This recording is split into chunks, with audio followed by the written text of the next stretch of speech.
Good evening, welcome to the stream.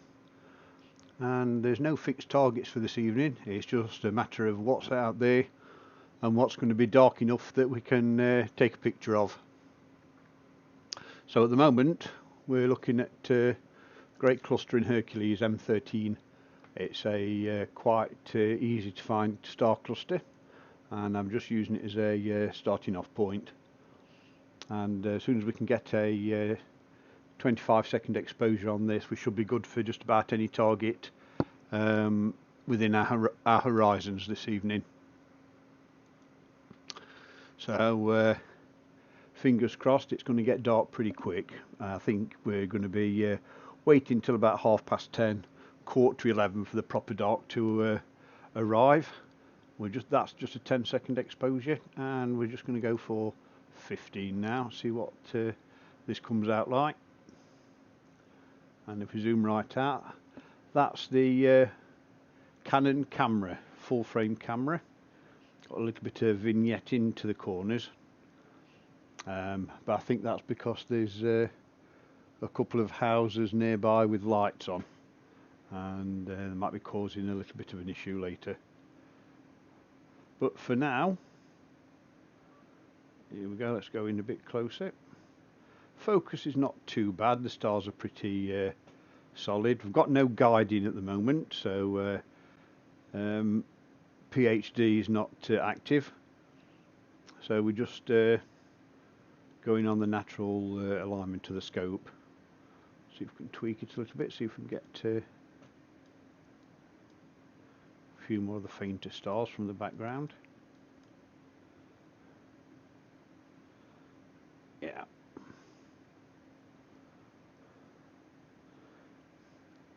This is quite spectacular when the skies are dark. But at the moment there's no colour detail coming through some of the stars, because there's quite a range of colours available on that cluster just there. 15 seconds, I don't think we'll get a galaxy. Let's just reset what it looks like. That's what it looks like without manipulating the histogram. So it is still very, very light outside. And we're only picking up the brighter stars.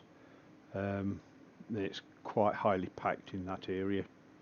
So it's just a matter of waiting a short while for the darkness to arrive, and then having a look round and seeing what's available.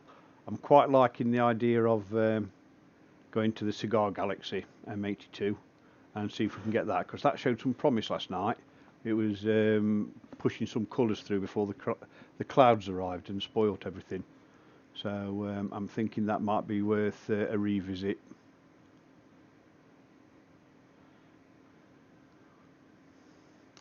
I'm just monitoring the I posted some of the pictures from this afternoon of Venus and Mercury. I posted them on a couple of the astronomy groups I'm on, and I'm just monitoring the response, which is looking quite positive at the moment.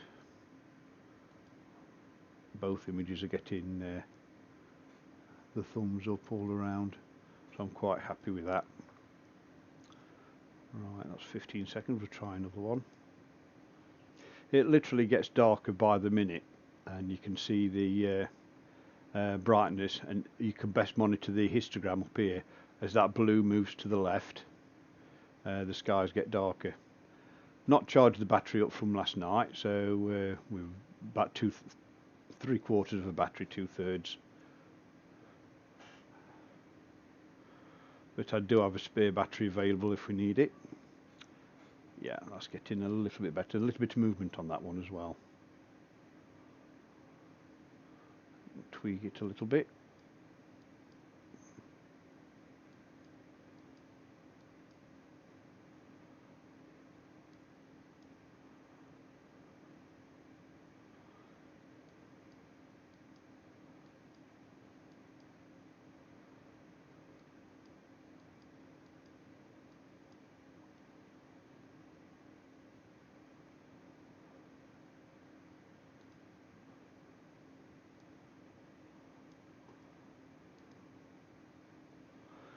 That's the first shot when I was first setting up.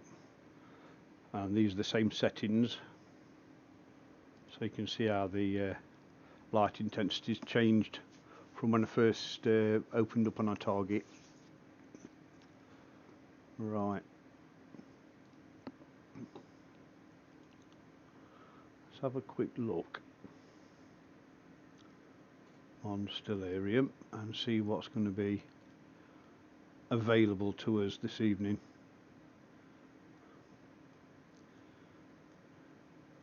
It's got to be pretty bright.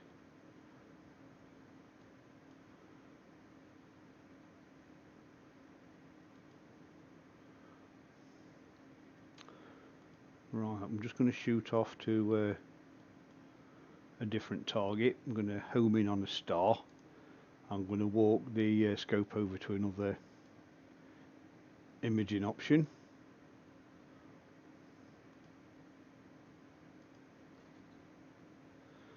If you have any idea, that's not too far out for a go-to. At least it's on the... Yeah, that's not too bad. Just bring it back a little bit. It's a lot easier to do a go-to on a wide field camera compared to the mono camera I've been using, because that mono camera has got such a narrow field of view. It's really tricky to land on the target with that super accurate go-tos and super accurate polar alignment. And I'll admit it, I've been a bit lazy of late, and I've not been following up on basic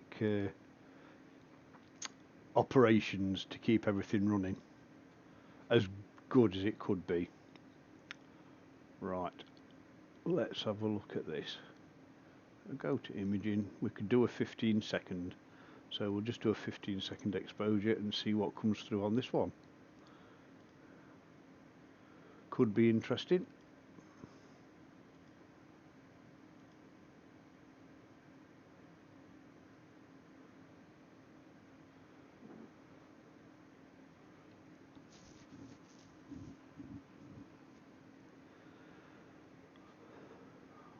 Right, what's going to appear on screen?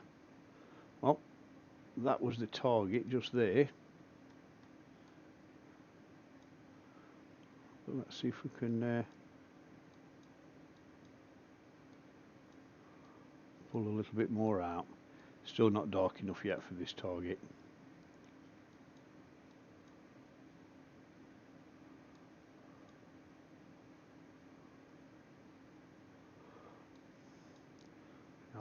Two parts of the same target. I'm sure you'll pick up what it is when we get a little bit longer exposure on it, but at the moment we can't get a very long exposure at all.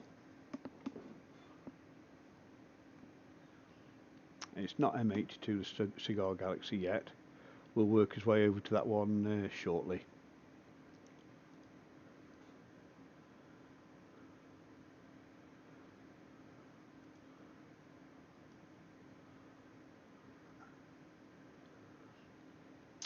Right, if you're a regular, welcome back to the channel. If you're new, I hope you enjoy what you see. It's different every evening. We've done comet tracking, we've done galaxies, we tracked Comet C2019 Y4 Atlas during its breakup, and we got some pretty good images of the fragments. That was all live on stream. If you want to go and check out some of the past streams, you'll find it there. I hope you enjoy what you see. If so, like and subscribe, it helps me enormously.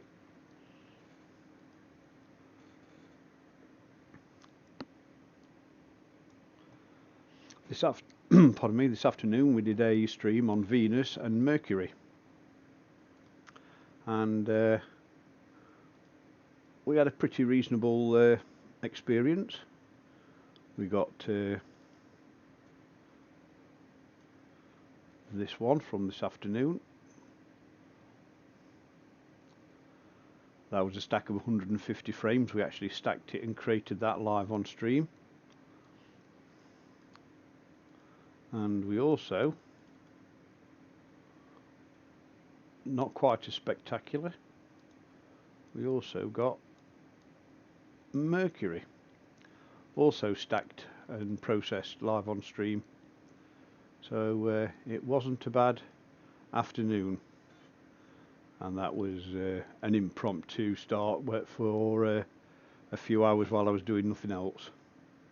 Right, let's see what 15 seconds brings us. As I said earlier, we want this blue part of the spectrum to move over to the left, and that will give us a bit better dark profile for capturing some of these images. And you'll have to excuse me because I've got a gigantic mug of tea in front of me.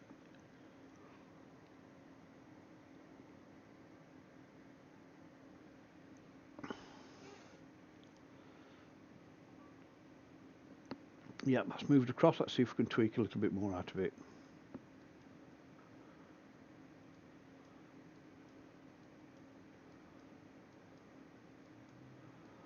Not quite yet. Right, let's change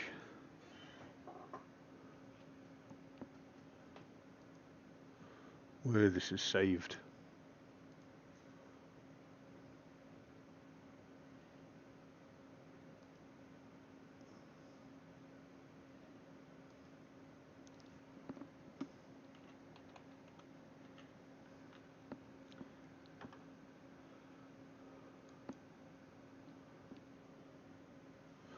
Right.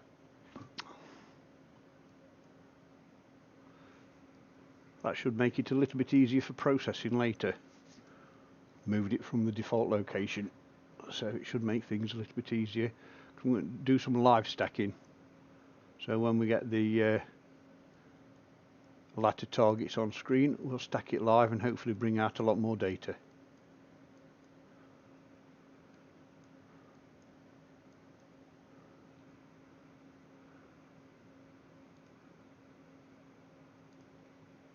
Going to try 20 seconds even though it's still bright. We'll see what it'll do. Sometimes it will take it, sometimes it won't.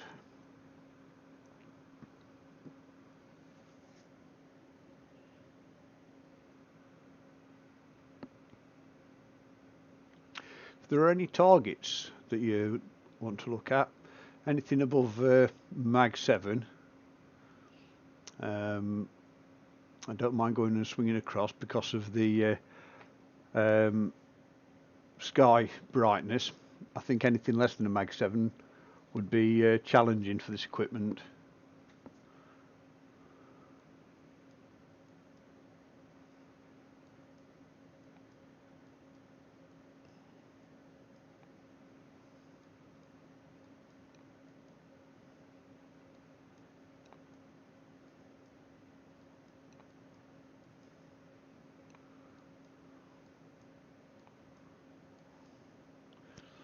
I'm hoping to build up to exposures of around 30 to 50 seconds for anything with this camera to be usable.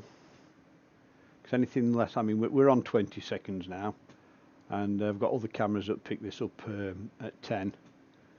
It's a Whirlpool Galaxy, so it's a super bright target, and we're not quite picking it up. We've got a little bit of movement on scope, look. So I might start PHT guiding. Just bear with me, just minimise that. There we go. Connect everything.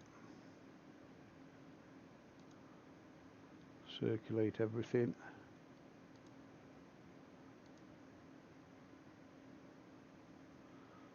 And we've got a target there, so we'll latch onto that, guide on that, and I'll move this out of the way so we can look at the target.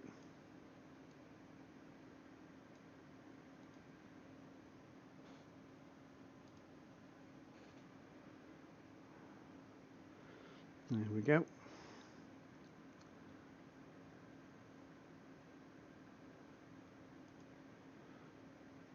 I'll just let the guiding tool fine-tune the guiding adjustments for a bit. Oops, it's a little bit on the fast side. Let me stop that. 0.02 of a second, a little bit on the fast side. So I'll do it to 1.5 seconds. That might be better.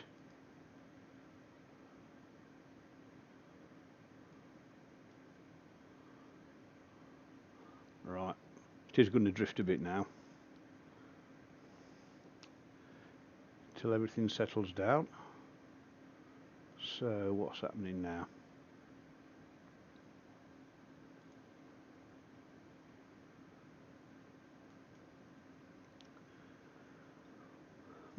My OBS Studio's not updating. So I've got 3 people viewing, but OBS Studio is not counting. So I'll have to have a look at that later.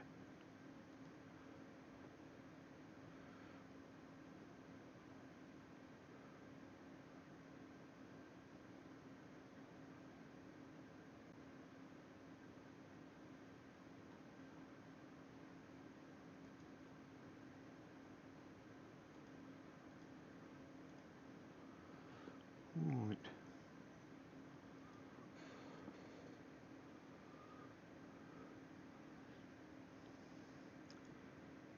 Go back to that. 73 seconds in. A long way out. 1.4 arc minutes drift. So to leave that to finish, and then I'll switch on the guiding.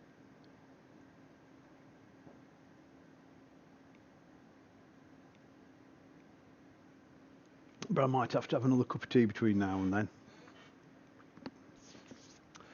This is thirsty work.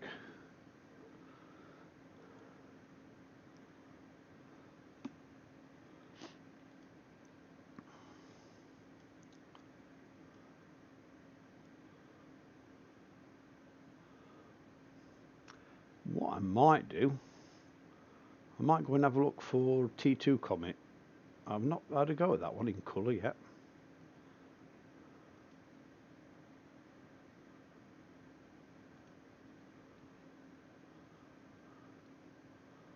Right, 1 minute, 140 seconds. Let's stop that. Apply the adjustments and close that screen. And then I'll just bring the guide screen across so you can have a look how we're guiding.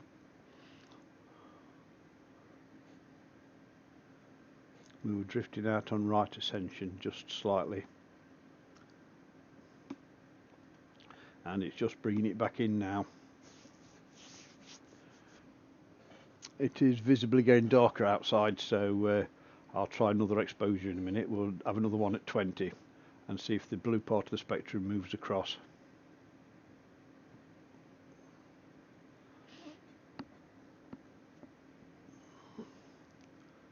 And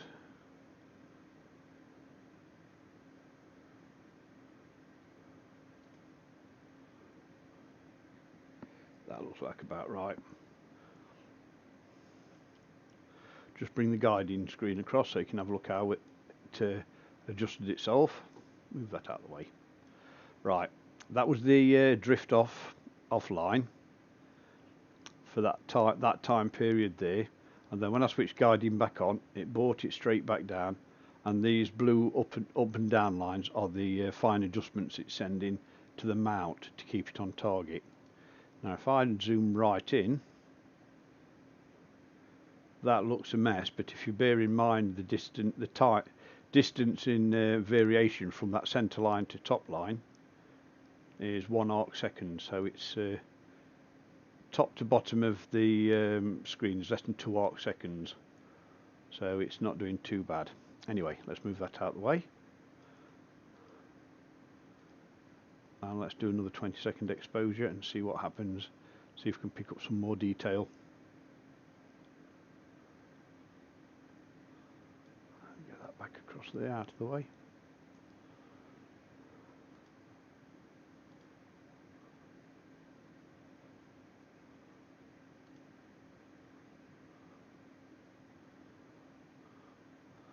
Right, see if this is going to move across any.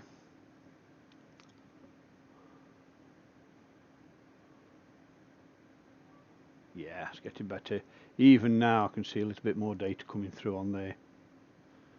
So just reset that and let's give it a tweak.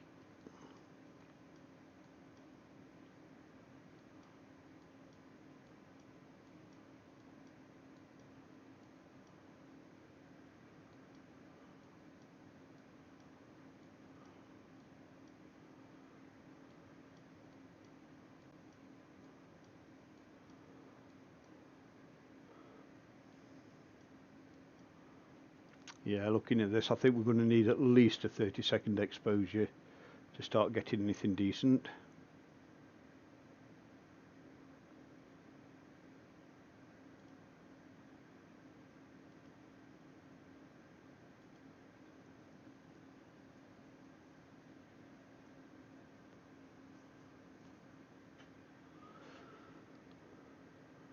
Right. I didn't set the stream's latency, so there might be a bit of a delay between posting messages and me replying. Just check that up, so sorry about that.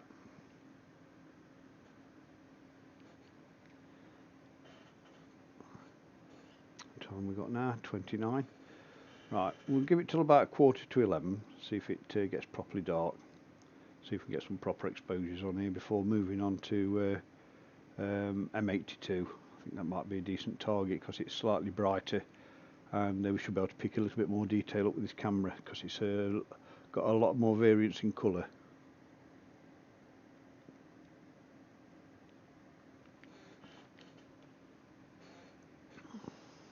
I'll reset that. And we'll do another 20 seconds, see if that moves across any more.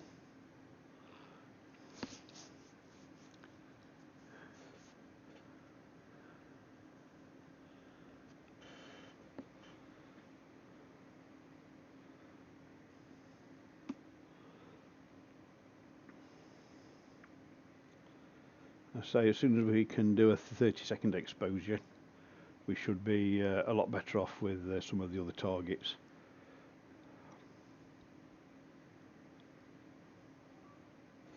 There you go.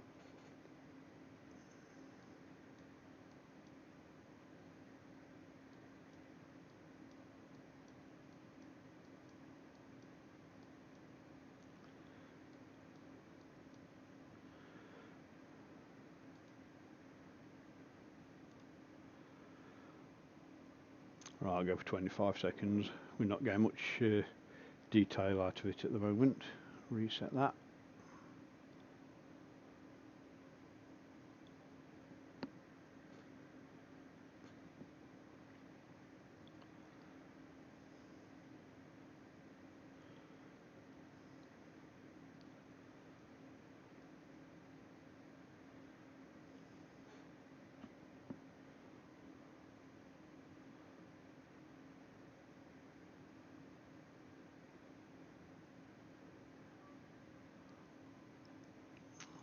Right, let's have a look. I can start to see a bit more detail coming through on that. What's the stars like? Just slightly off. Slightly off.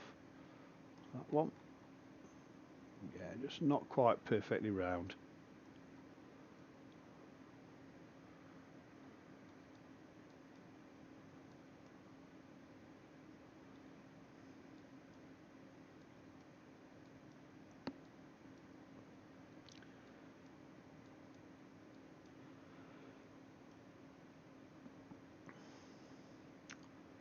Yeah, so we're getting close to the 30-second exposure, and that's the minimum I think we need just to pull data off this one. So we'll just push it to 30 and see what comes out. The temperature of the camera there is not too bad. It's when it gets around 30 degrees that it starts causing problems. And I've just spotted we're doing RAW and large JPEGs. So I'll just stop that in a second after this exposure, because that delays the transfer of the image. So never work with JPEGs. JPEGs are only good for a quick show and tell. You only use raw data where possible. That's getting through a little bit. Right, settings.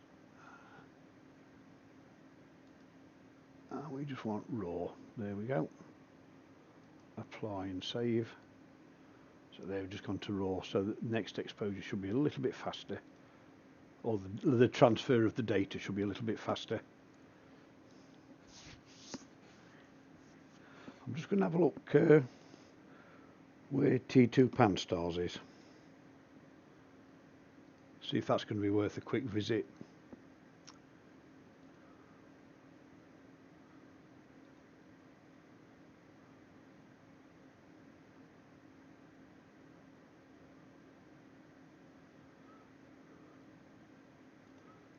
It's a major, so that should be a pretty easy target to find.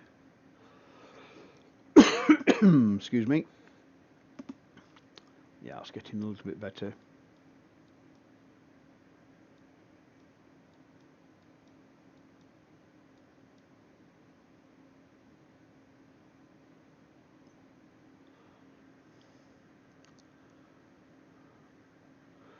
Right, I'm just going to bring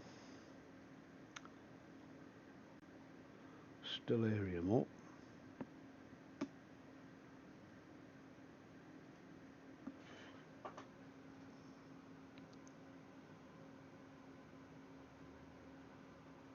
PGC 3086217.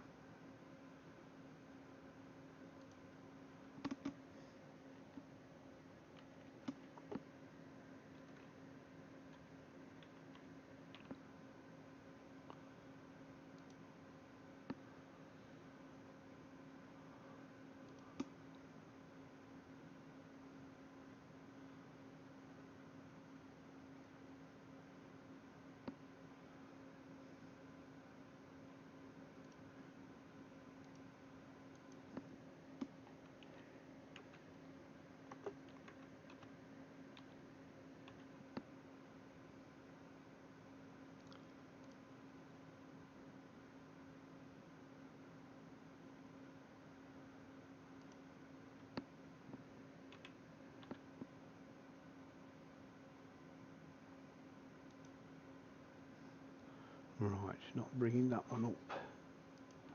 Start another exposure while I'm looking for this.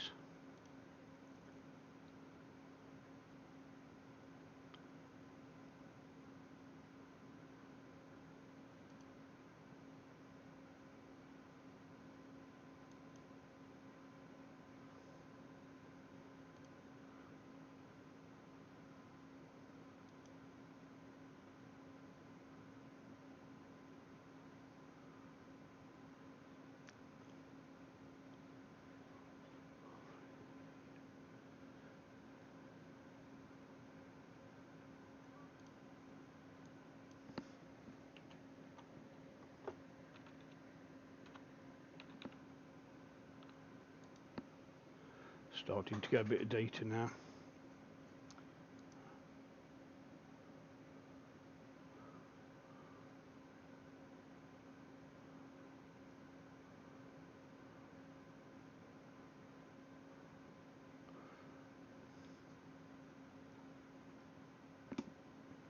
Right, I'm going to stop it on that, and we're going to see if we can pick up a comet.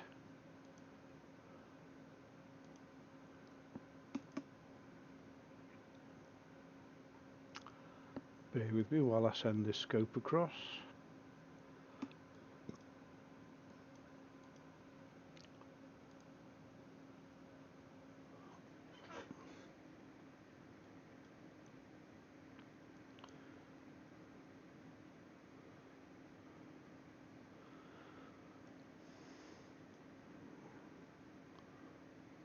A meridian flip that could pull the cable out like it did last night. There it goes, pulled the cable out.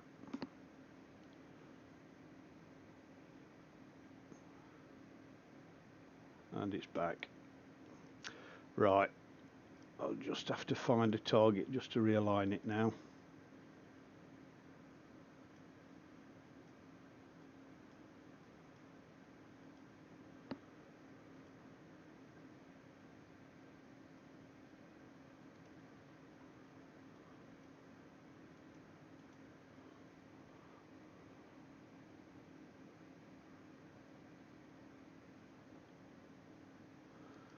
and it's crashed that one.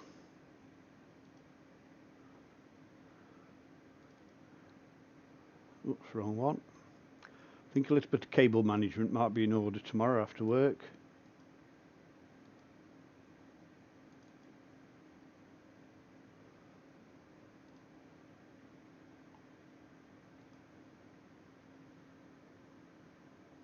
Hey genius.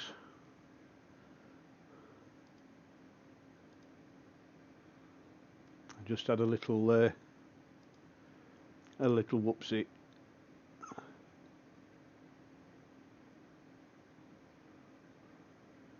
Right, in theory we should be somewhere near Doobie. Yeah, there we go, that's Doobie just there. Wrong way.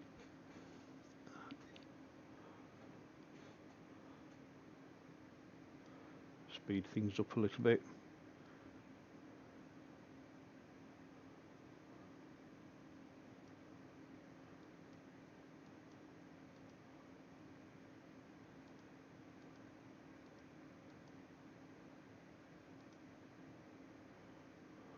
Put that back onto a proper speed.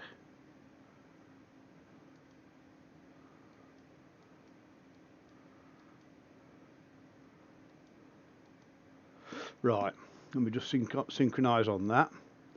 Then we've got a new reference because we came a little bit disconnected, and I've got to go and find that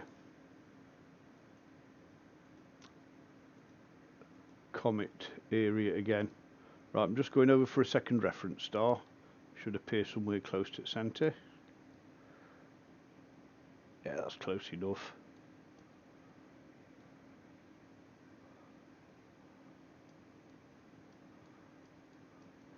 Right, let me just sync on that. Yeah, that's done that. Right, just bear with me a second. The green meteor seen in Siberia. Yeah, it burns different colours as they smash through the atmosphere. It's a bit like spectral analysis. It sort of self disintegrates and the different elements burn off. Green's normally an indicator of copper, but I think with meteorites it's something slightly different. I don't think it's the copper that makes it green. It's a different element. Just bear with me. I just want to find the HIP star I'm after. 47843. Right, HIP 47843.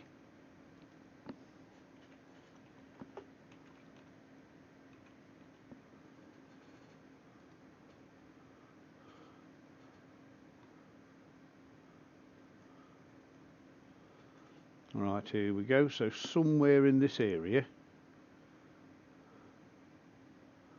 will be a comet. So there should be a dim star somewhere around here.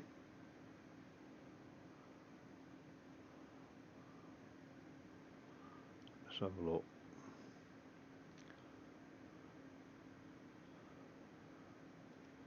Let's try this one.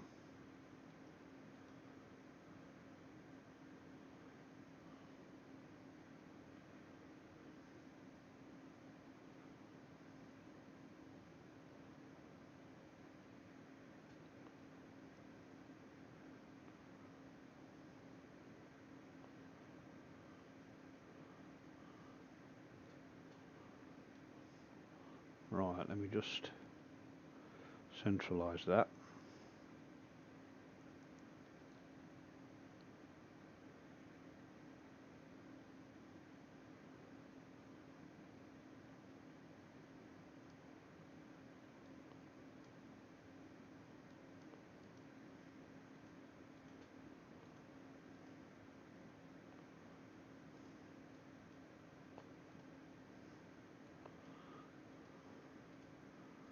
And next stop, hopefully,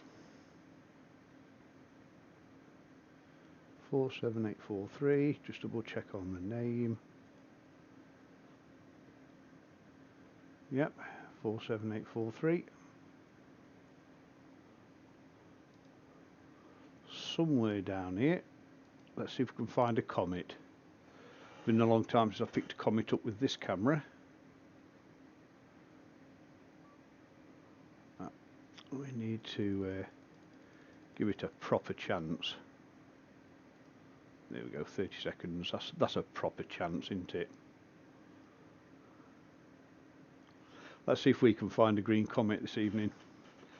We've got a colour camera on board, and let's see if we can pull one out of the super bright background.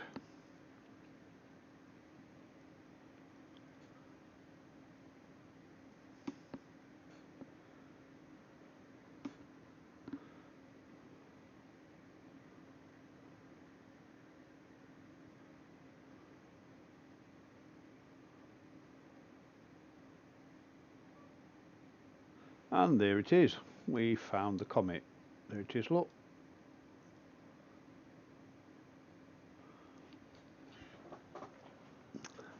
That was surprisingly easy. T2 Pan-STARRS. Right, let's see if we can get guiding up and running.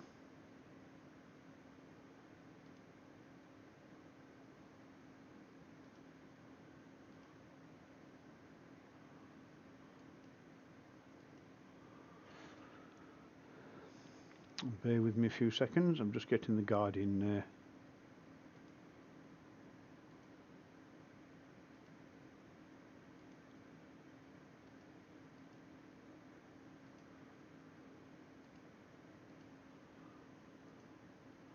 That's crashed also. Right, just bear with me, I'll just restart this software. Connect all. Go for 1.5 seconds, and let's see what's out there. That looks like a nice guide star. Hello, nice guide star. Calibration needs to be done, we're a long way from the equator. Yep, highly agree. Right, let's move this across out of the way and start up. Oh. There we go. While that's doing that, I'll start a calibration on the guiding software. It's going to start drifting now because it's going to unlock the scope. But yep, there's T2 Pan-STARRS.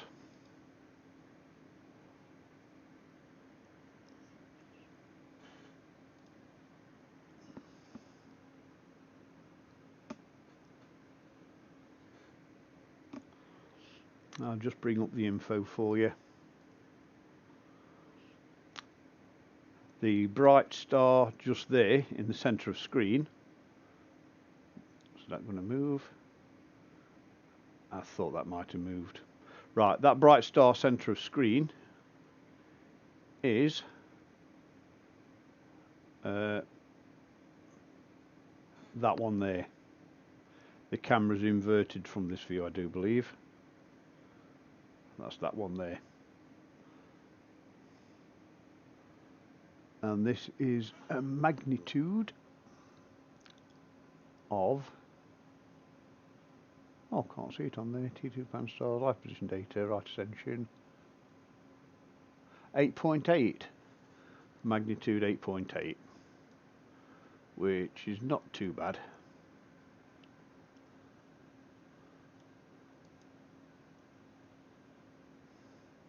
But it's all stretched, and that's because guiding's not active. It's just calibrating now, so that'll be a few minutes, and then we'll do a proper couple of exposures.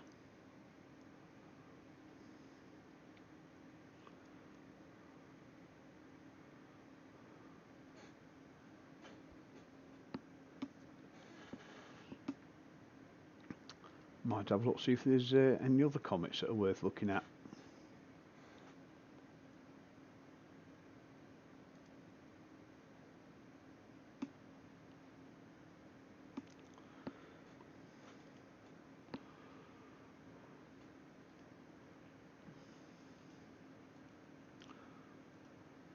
Right, that's calibrated the guiding.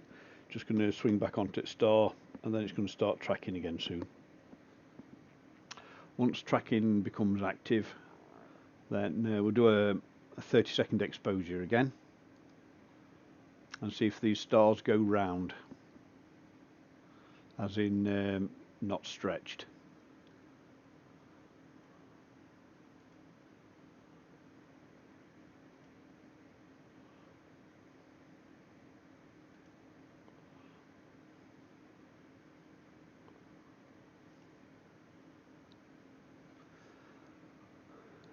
Another 30 seconds. That'll do. Right, let's go for it. 30-second exposure, see what happens. I mean, even there I can still see, I can see a bit of tail coming down, and it's quite wide.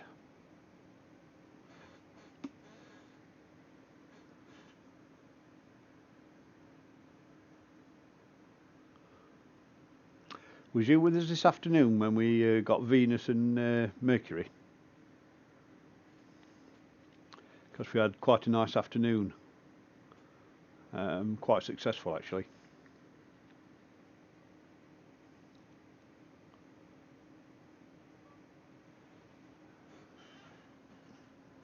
No, he's still a little bit stretched. Let me just check that guide screen again. That's not quite settled in yet. Let's try another one.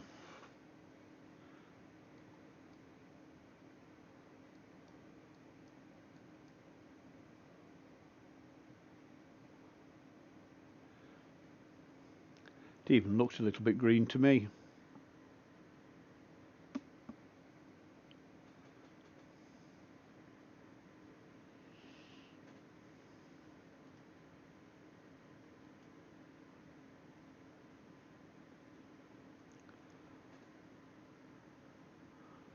Just going to restart YouTube Studio because it seems to be giving me gremlins this evening. There you go, let's have a look on here.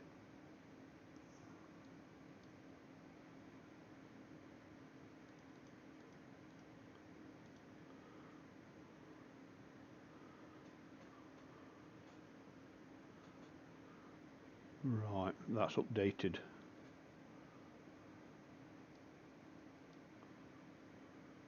Right, 5 exposures, each of 30 seconds, and I just want to see if these stretch stars settle down a little bit. I don't actually know why that is, because the tracking screen, I'll bring it across for you, it looks pretty good. As tracking goes, it's pretty consistent in that central area, and it's all within 2 arc seconds, so I can't understand why we've got stretched stars. That is really good. That is really good for this evening.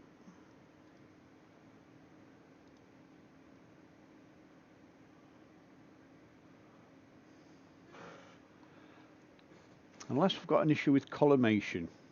Let's have a look what's it like at the edge. No, same at that edge, right across the other side. If there's a difference side to side, that could mean it's collimation, but no, it looks like about the same each side. Top and bottom.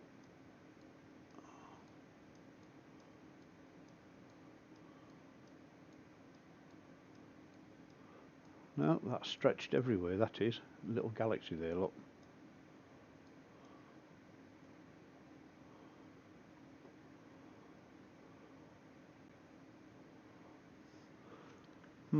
That is so strange.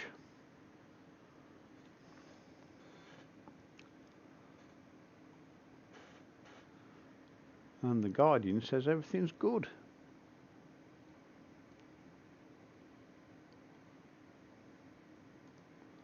See if there's any pre-comp. Drift compensation, let's switch that off. Might have to recalibrate it after doing that. But hey ho, see what the last image is coming out, the next one.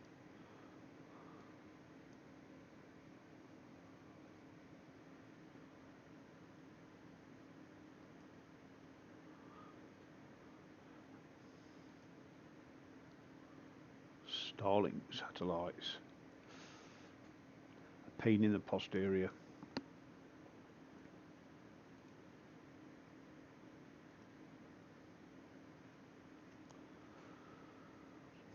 What's another good target that could possibly pick up?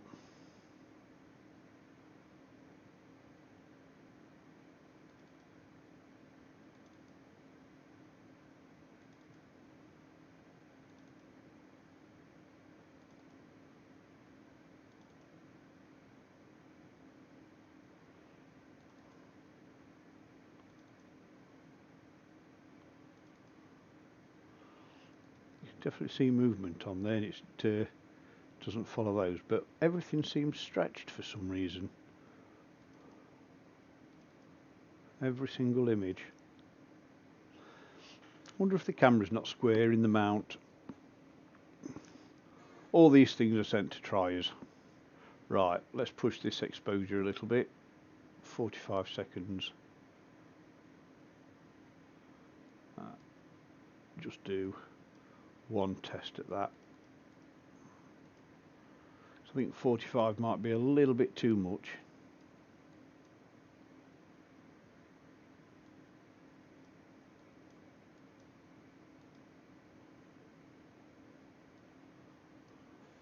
That is so weird.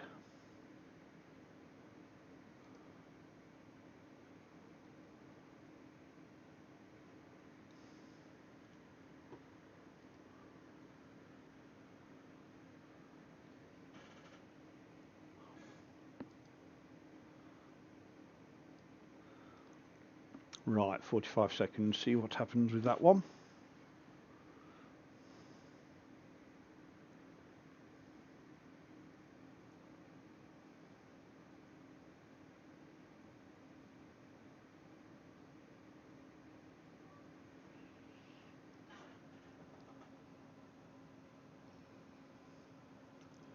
Now everything is still stretched. Frame to frame, everything is still stretched for some reason. So that's got to be a camera alignment error.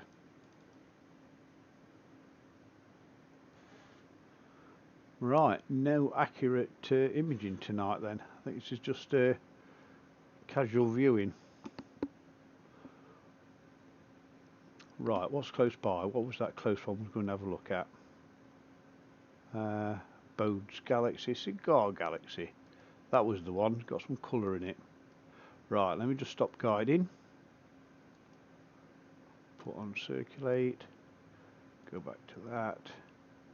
Current target, slew. Right, I'm just going to go over to Cigar Galaxy.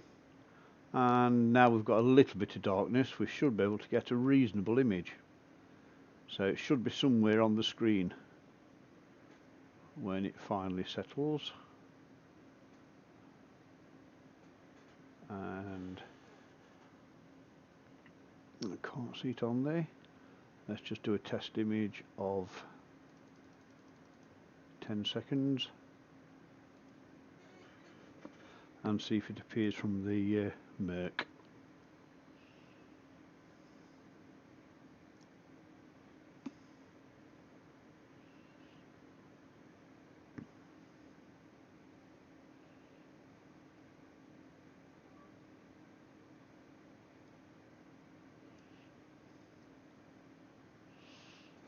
Just up there, just off that top screen. Right, let's go back to frame and focus, bring that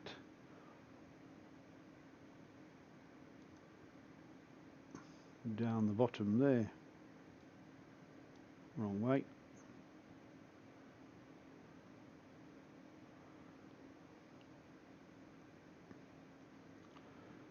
Right, it's just coming into view.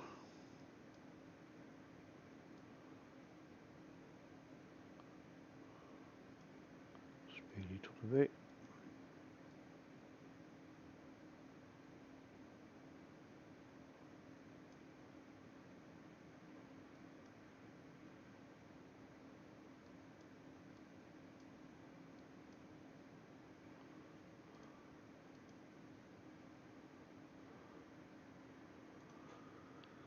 Right, see what this is. There it is, look. I think I've moved it just here.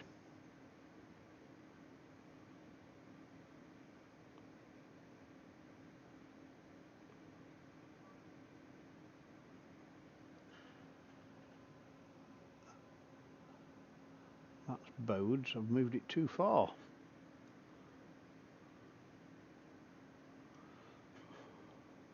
We might be able to get them both on screen this time. Move that out of the way. Another galaxy there, look.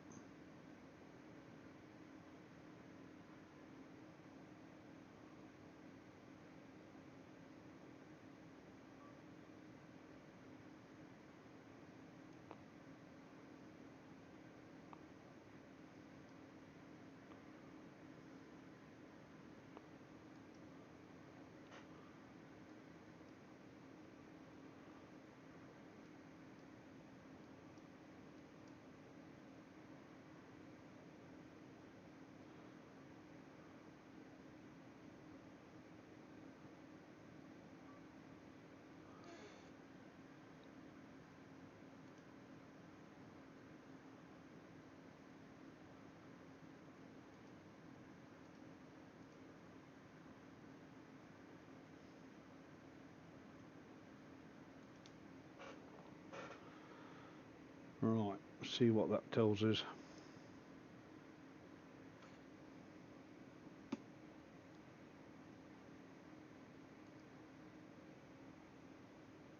But at least it's getting darker. There we go, that's what we're after. Now let's go for a 30-second exposure. Let's have a look at the shape of those stars. They're still stretched. They're still stretched. I'll have to check the camera mount, make sure it's not moving in the holder.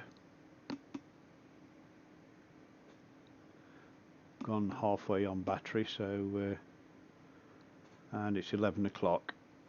I do have an early start tomorrow, so I'm not going to be stopping up super late, but it would be nice to get some decent imaging on this because it's got some nice colours in it. And look, we've got a photo bombed. There you go. Let's go for 1 minute. And also, see if we can start this up.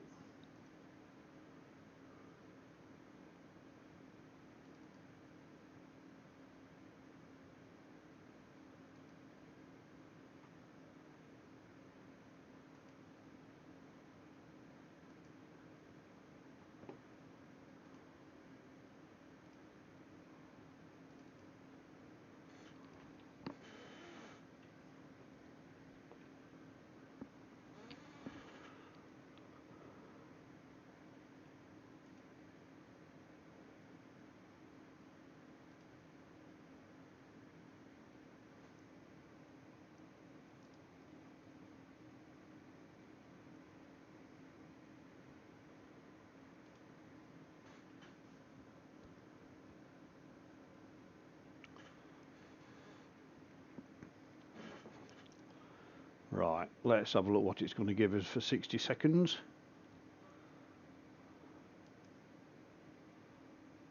That's not too bad, still got a little bit of movement on those stars. Let's give it a little bit of a tweak. Yeah, I'll go with that. Right, let's give it 10 exposures and we'll stack them live. And we'll see if this one works tonight.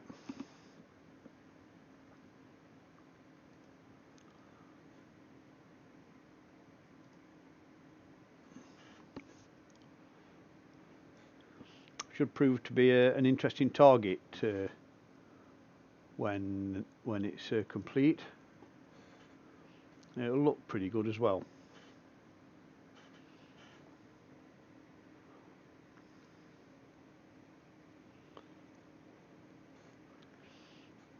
tomorrow evening is looking reasonably promising. So I think tomorrow evening we'll do two comets and a near-Earth object, Juno. I think that's a dwarf planet that's flying by. We'll do Juno and we'll do a couple of comets. Although on Juno we won't be getting up close and personal. It'll be just like tracking the dwarf planet through the system. It's just a little bit smaller than Pluto, so it should be easy to find and easy to track. It's quite fast moving, so that might be an interesting evening, weather permitting, of course, as always with this hobby. The weather always fights back. It always has to have its 10 pence worth.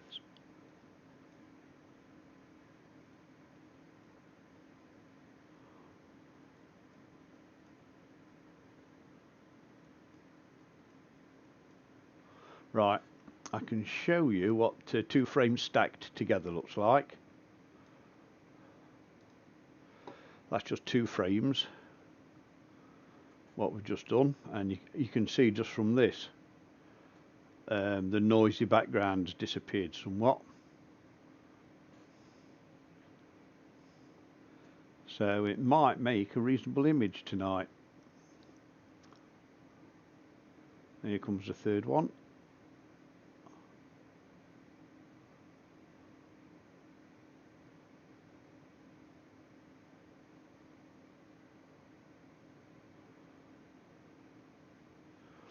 It'd be nice if I could get that drift sorted out on those stars. Look, none of those around.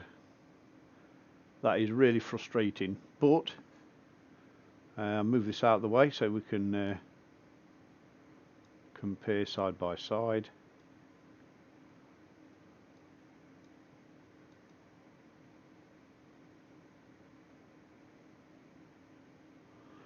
There you go, side by side. You can see the noise is reduced somewhat with just stacking a few frames. There's 3 minutes worth of data there compared to 1 minute's worth on that.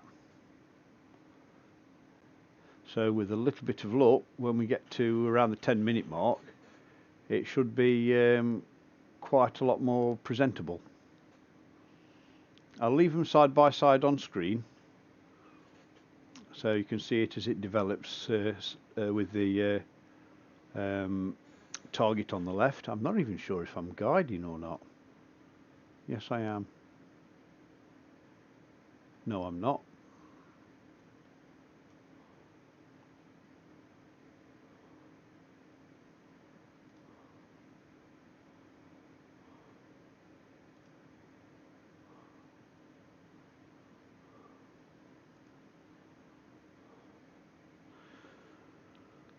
We'll see what that looks like in a minute.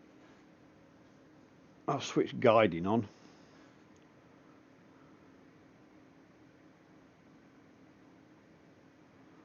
The only drawback with this software, it's just for a quick look.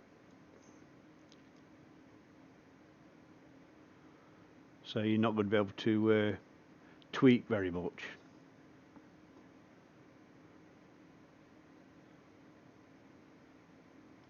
But for free software, it does a pretty reasonable job for an evening's viewing.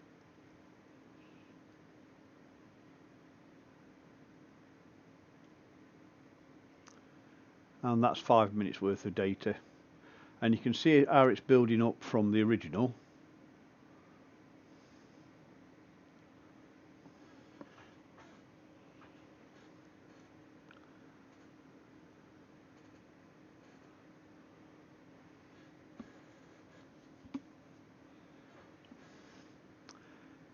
If it stays pretty reasonable like that, I might just do another 10 more exposures and see what sort of a quality image we can produce just by live stacking without manipulating any of the data. Because so far it's not looking that outrageous. And there's a distinct difference between what we can see in this part and what we can see on that part.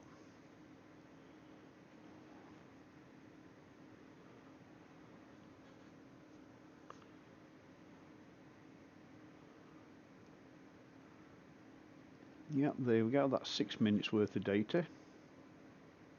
Still a bit of noise on there, but it should reduce somewhat. Get that back out a little bit.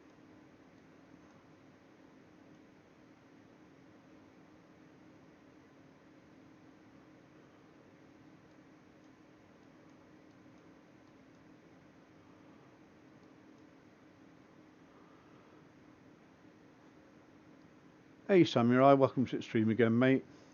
Nice to see you.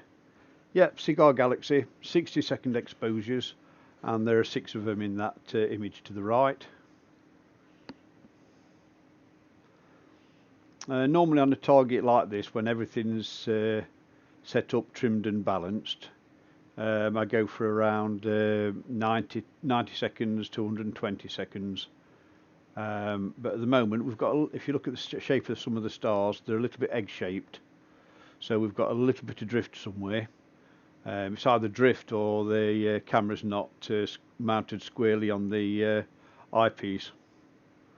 But for a quick session this evening, it's not looking too bad. It's not looking too bad. We can still tweak a little bit.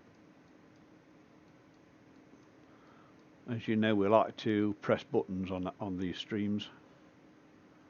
And that's seven frames stacked there compared to what 1 frame looks like on there.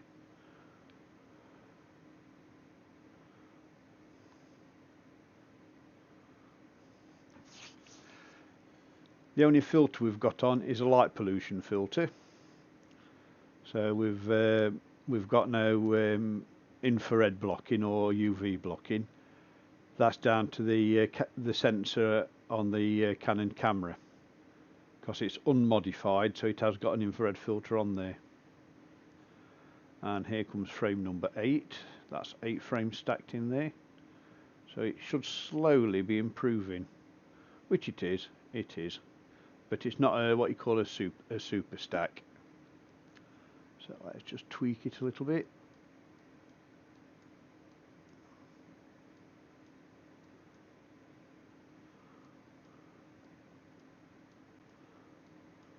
If you really stretch it, you can see nebulosity coming out the middle, just a little bit on there, but just this side here you can see quite a lot. And the more data you stack, the more information you can pull out of it. I'm just reducing the amount of data by sliding that one across, so it looks prettier, but you've reduced a lot of the information there.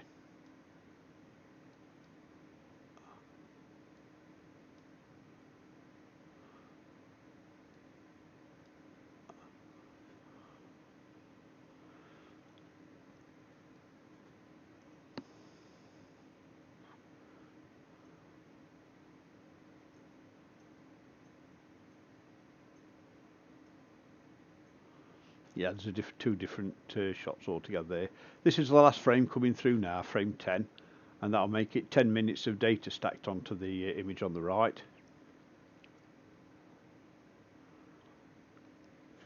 I might actually give it another 10 minutes, another 10 exposures. The temperature on the sensor's gone up from 24 degrees C up to 32 degrees C. So that might account for some of the noise that's starting to build up. One day I'm going to have to look into making some sort of a cooling adapter for that camera.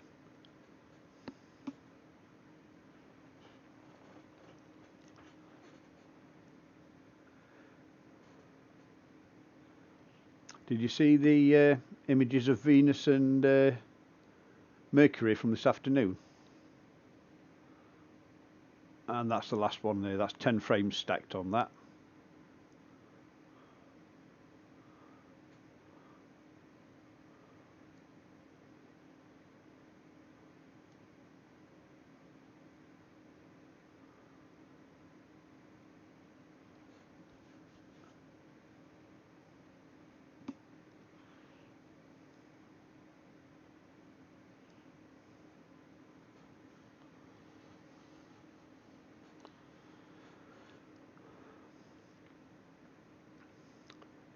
For all the newcomers to the channel, my name's Angie.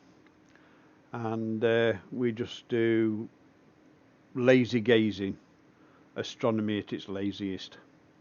Anything that particular piques your fancy, that's what we'll go across and have a look at. Tonight we've done T2 Pan-STARRS, and now we're on the Cigar Galaxy. The camera we're using is a Canon 5D Mark II, and the telescope is a 300mm Skywatcher Newtonian mounted on an EQ6 Pro mount. Right, I think what I'm going to do, because I like that, I'll set it off for another 10 exposures, but this time I'll put a 5-second pause between images just to give the sensor time to cool down, because that sensor was getting quite warm, 32 degrees. See if we can bring it down a couple of degrees and it will reduce the amount of noise on the images. I'll just move that to one side so you can see them both side by side. Single frame and a stack, that's got 11 frames in there, that's 11 minutes worth of data.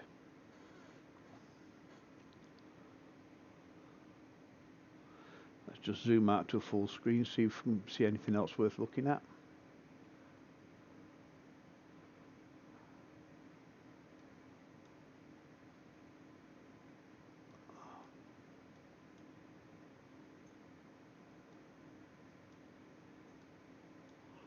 Right, let's zoom in and have a look around.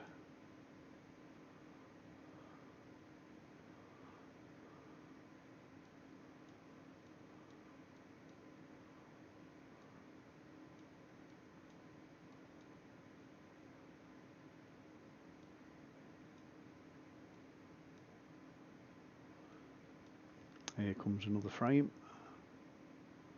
It's 11 minutes worth of data, and that should go there, 12 minutes worth of data.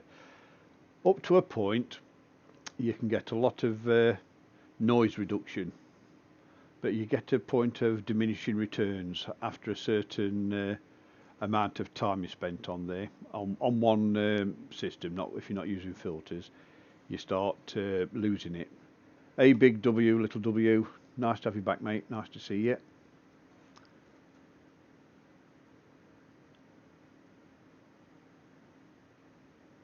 Yep. Did you see the final images that that we stacked? Let me see if I can just pop them up on screen, because I'm quite happy with the way they came out. Yeah, look. Oops, wrong one. That came out really, really well. Just for 150 frames, that could be improved no end if we stacked about 500. But for the sake of speed, live on stream, that came out exceptionally well.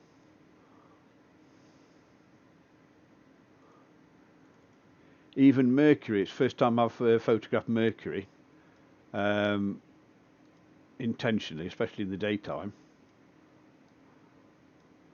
and got something that resembles Mercury. So I was quite happy with the afternoon stream.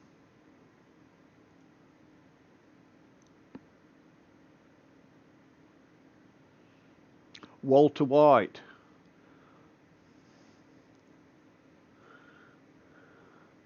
Like Professor Plum. Right. Let's see what's called. That's 13 frames stacked. And I've got a little bug crawling across my screen.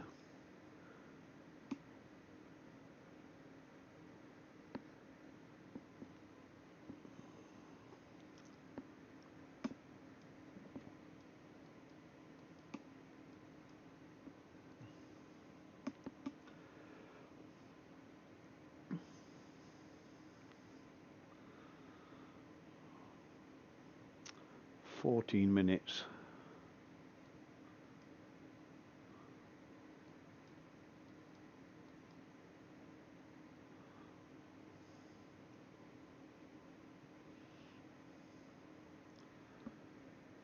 Yes, this sensor is not really sensitive to the infrared, because in the infrared and hydrogen alpha area, spectrum slot, there's a lot of infrared and hydrogen alpha sensitive light coming out of these on both sides.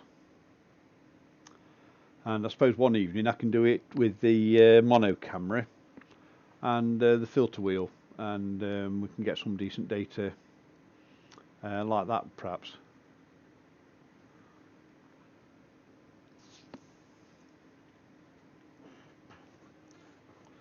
And the time, 20 past 11 nearly.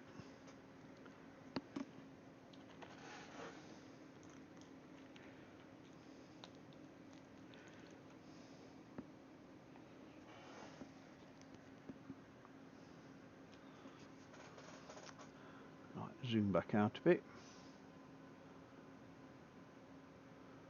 That's roughly the same size.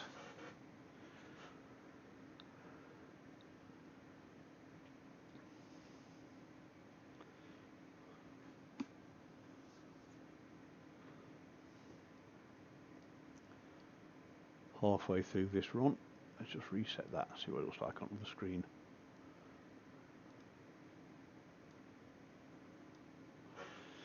There. You can see the difference between the amount of light coming into the camera without stacking. If I can tweak that down a little bit.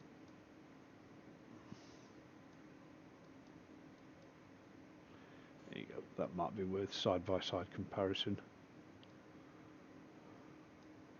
Because there's a lot of intense colours towards the centre.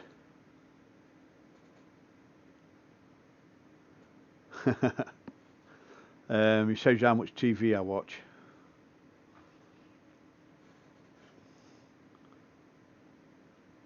I think the last thing I watched on TV, let's have a think. Oh, blimey. That's more of a challenge. Trying to work out the last thing I watched on TV is more of a challenge than finding a comet. What would it be? A few years ago it was Star Trek and Stargate. What was the last thing I watched? Gordon Bennett, I can't think. I play a lot of Elite Dangerous when I'm bored rather than watch telly.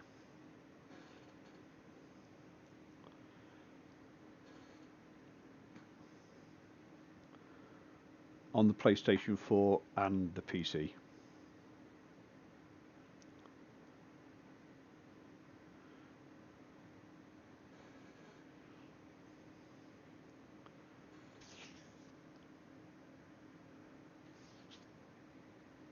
The stacking software seems to be behaving itself this evening. It was struggling the other night.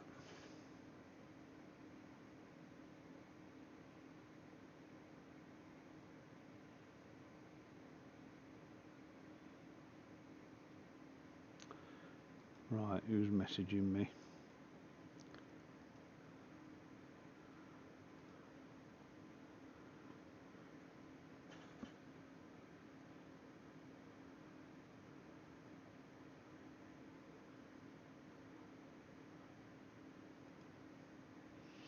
ISS passing by Arcturus. No, I'll give it a pass on that. Yes, I enjoyed O'Neill's interaction with Daniel.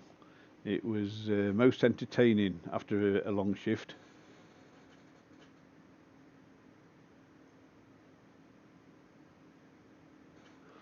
I mainly play Elite Dangerous. On the PC, Elite Dangerous is $7.99 on offer at the moment for the next 6 days. And I'm not sure if it's on offer on the PlayStation 4 as well. But I've got quite a few thousand hours on Elite Dangerous on PlayStation. Also VR Beat Saber, Arizona Sunshine. Ooh, super hot. Call of Duties, all going all the way back to PS3.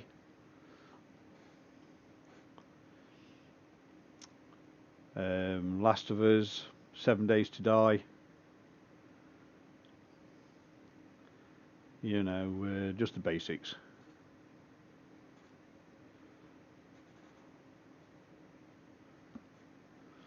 Right, how many more exposures have we got?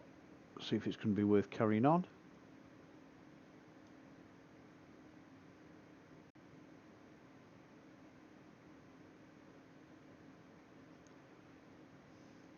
Nine of 10, so there's 2 more to come in.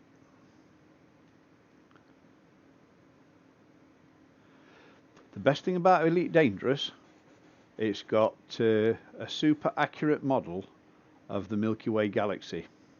So everything you see when you look up into the sky, you can actually fly to. It's even got Voyager 1 modelled, travelling in the same direction and everything. So you need to, if you wanted to visit Voyager 1 in its travels as it's left the Sol galaxy, the Sol system, you have to be super accurate to track it, because it's not a click and go.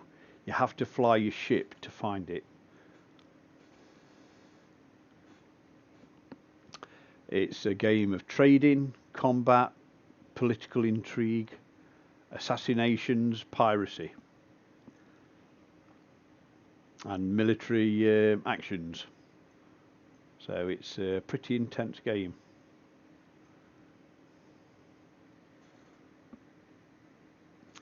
And there's quite a selection of ships available as well. I stream that on my non-astronomy profile occasionally.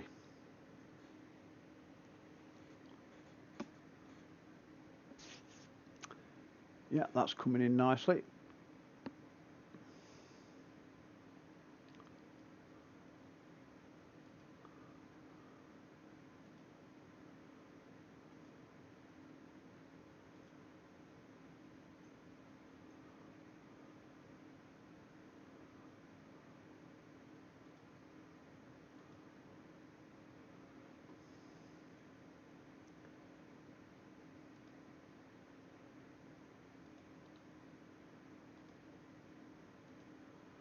There you go, look.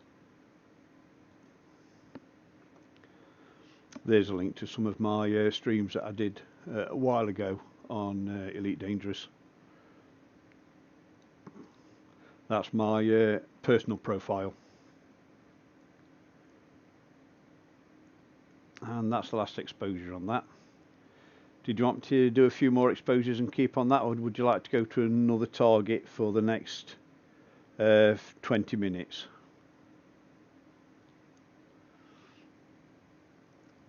Because as we look at that, that's got a reasonable amount of data on that, as there's a lot of noise in there. But for what we've been doing, that's pretty good. Right, minimise that. We could go to its companion, Bode's Galaxy. Let me just stop guiding. Put that on frame and focus. And slew across to Bode's Galaxy. Let me change folder names.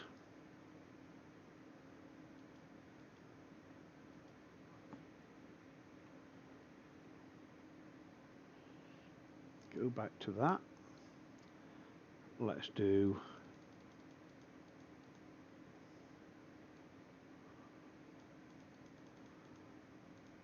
a 10-second exposure and see how close we are.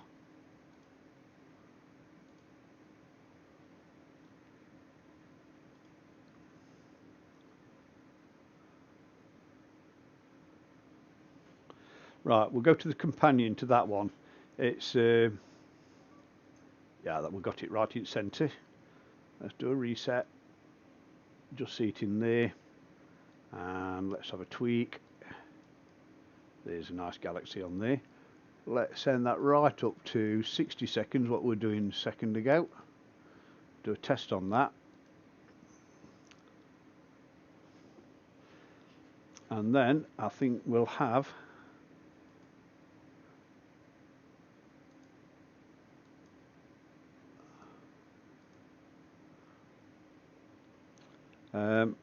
a live stack on this one.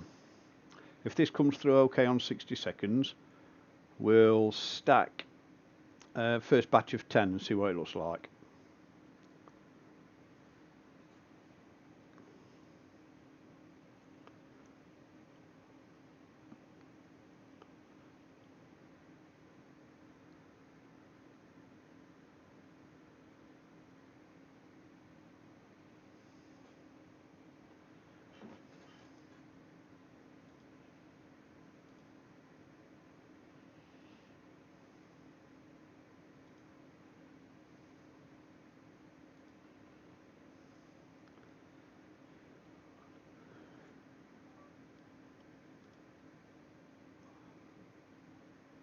Reset that,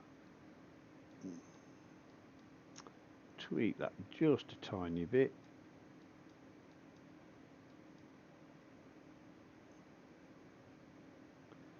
Yep, I think we'll do 10 on that, and I'll start the stacking software, see if we can pull a little bit more data out of it.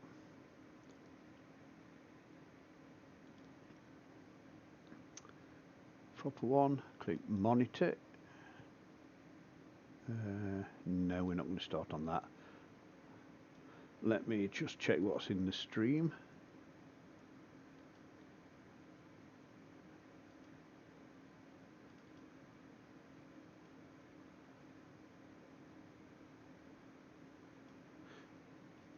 Yep, we can actually stack them.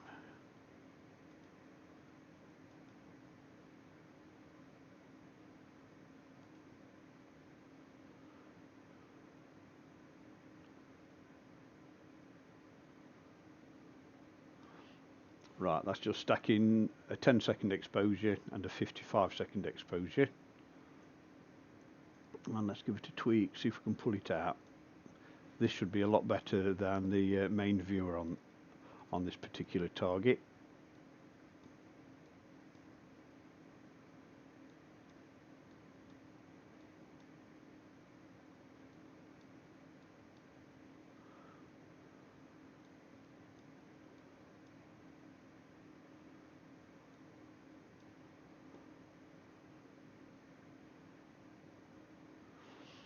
Right, we'll let that build up for a few minutes and have a look how that comes into view as we get more data stacked on there.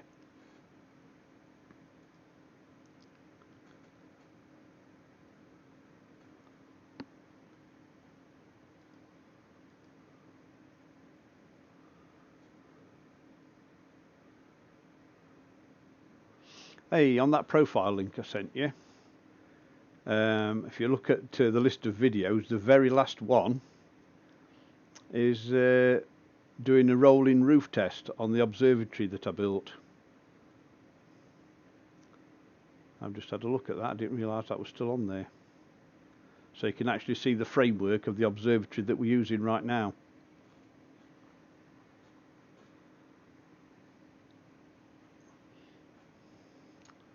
Right, that's another one on. Let's have a look how that's developing. Yeah, it's starting to come out pretty good now.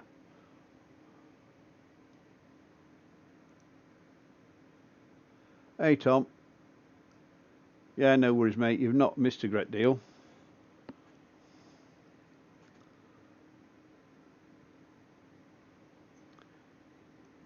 We had a look at T2 Pan stars, and then we've just had, I suppose it was a reasonable image of Cigar Galaxy. And if you have a look at that YouTube link just above where your first message is, that's a link to my personal profile, and the very last video on that list after the games is the construction of my roll-off roof observatory. It was the skeleton and doing a rolling test on the roof.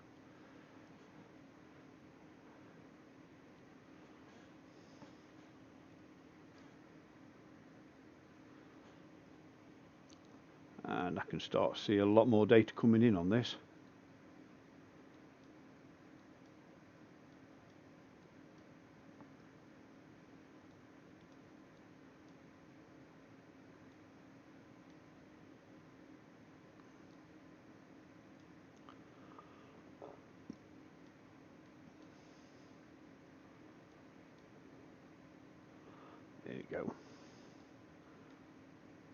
bring this down a little bit.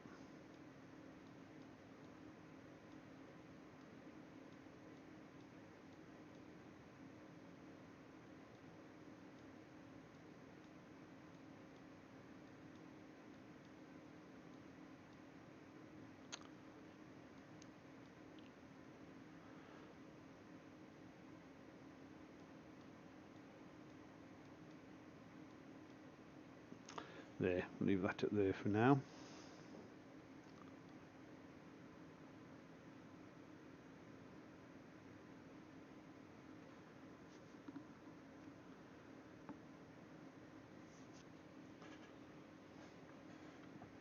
For any new guys watching, it's normally quite a nice stream. It's dead friendly. We all get involved in chat. We have a bit of a chat about what we're imaging and what we get up to. So if you feel like joining in, please subscribe, hit that like button, which always helps me, and hit the bell, because I go live whenever there's a clear sky, and it looks like an opportunity of seeing something new.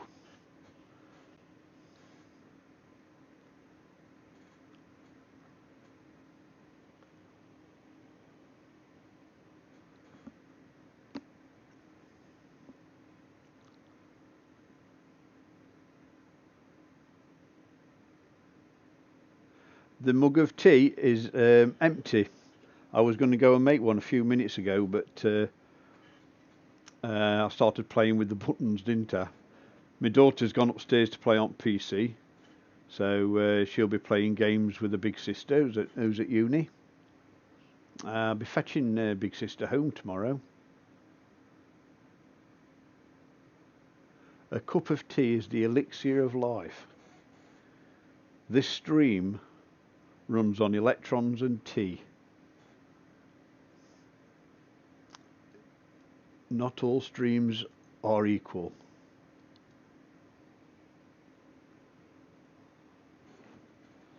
Right, how many frames we've got left? 6 of 10. So we've got 4 frames and we're on the 4th one now. Starting to see a little bit more of the arms developing on this. And if you notice, this is in mono. It's not being processed in colour. Well, not intense colour. We could actually improve on that using the manual software. And I've just noticed the battery's about halfway, so I'm not sure at what point that battery's going to die, because it is a fair few years old.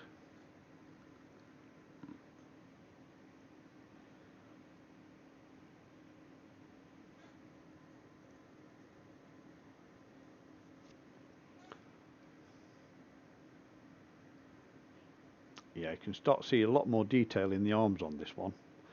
I think when this run of 10's finished, I'm going to add another 10. It's 20 minutes to 11, 20 minutes to 12. If I keep streaming till about 5 to 12, I'll keep capturing on this target and we'll see if we get a decent image out of it.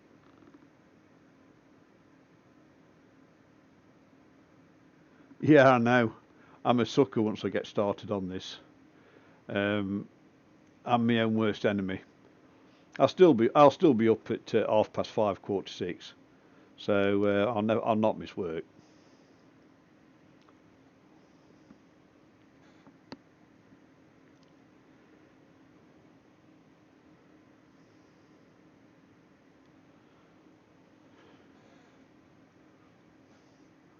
Right, here comes another image, another one on stack.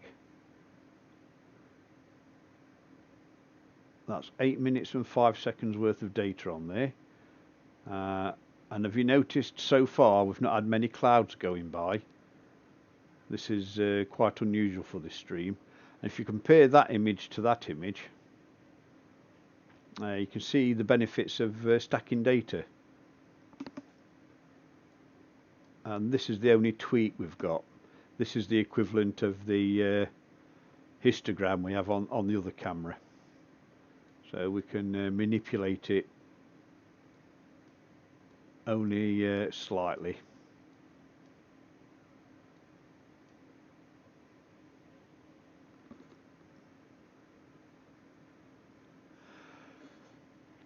I'm not sure about tonight because I've got to be up early. I want to switch off at midnight, and it'll take about 15 minutes to locate, track across, adjust focus and everything.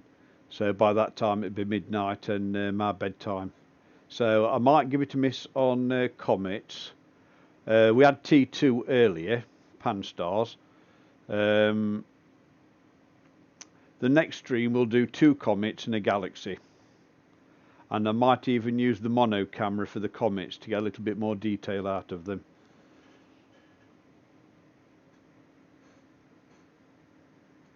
No, there's Y4 Atlas has gone below my horizon, one my favourite target, or our favourite target, and Swan is below the horizon. But T2 is above and quite a reasonable capture because we captured it earlier on.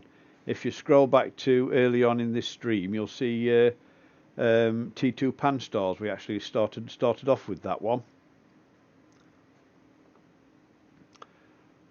But that little pause I've put between frames has brought the temperature of the camera down only 1 degree, but just that little pause just shows it doesn't have an effect on the camera.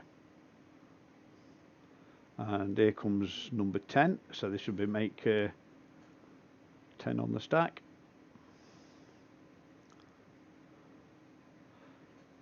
Oh, it's 11 on the stack.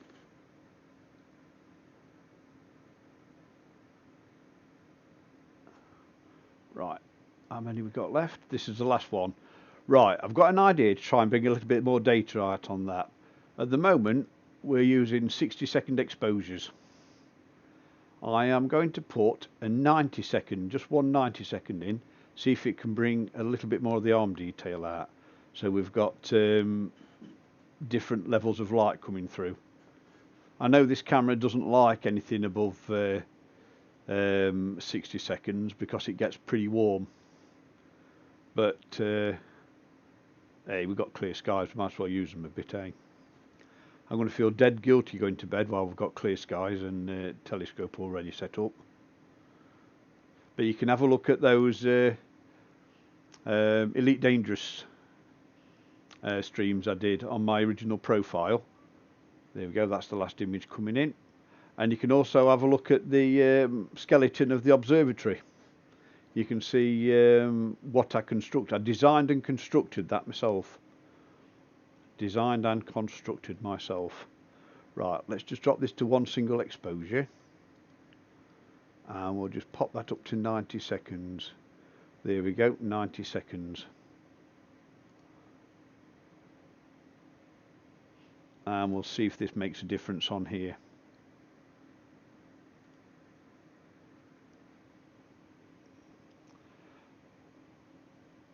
But for 11 minutes, that's not actually too bad. People spend hours and hours on a target to bring out lots of detail. If I had my other camera set up, I'd do, let's see, half an hour red, green and blue, and half an hour on luminance, and stack all the different colours together to make it into a full colour image. And I'd use that as a starting base, and then add the various colours as the opportunity arises. And that, over a period of weeks, would make an absolute stunning image.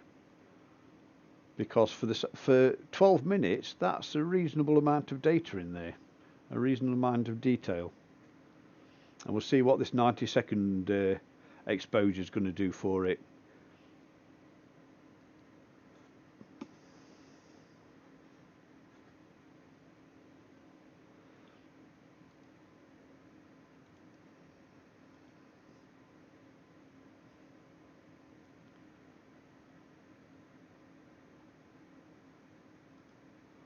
Right, let's watch it come in on here.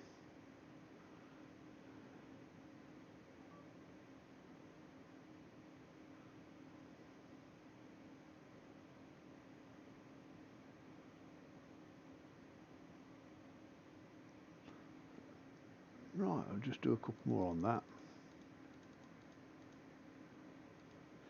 start that off, reset that. Let's see what we've got on the single image.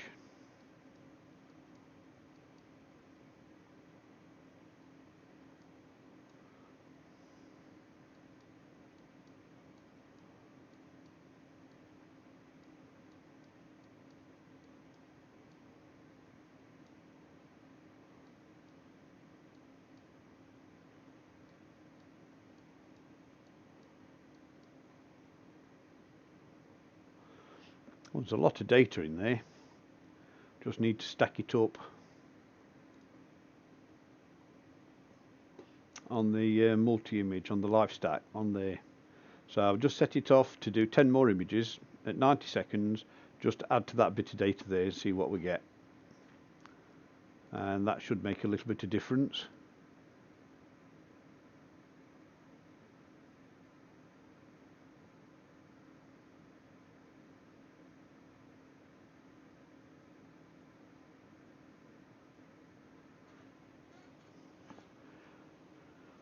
Oh, I could just do with a cup of tea, but I'm going to bed soon and it'll keep me up all night.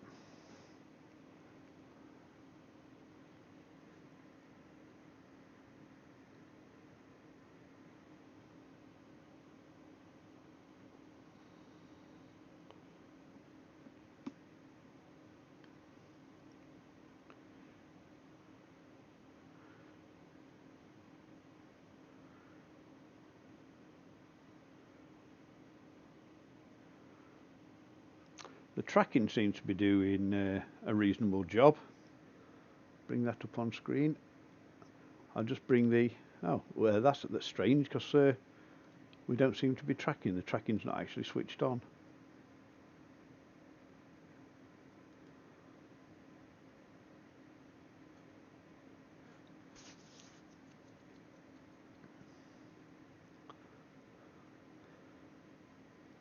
All that was without guiding.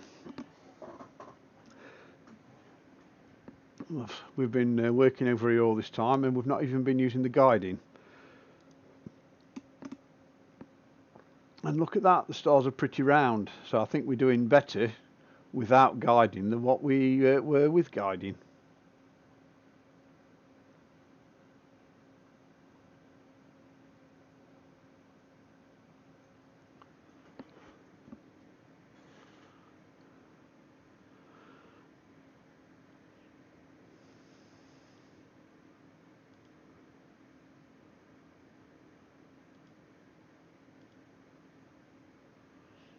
Right, I'll leave that for that.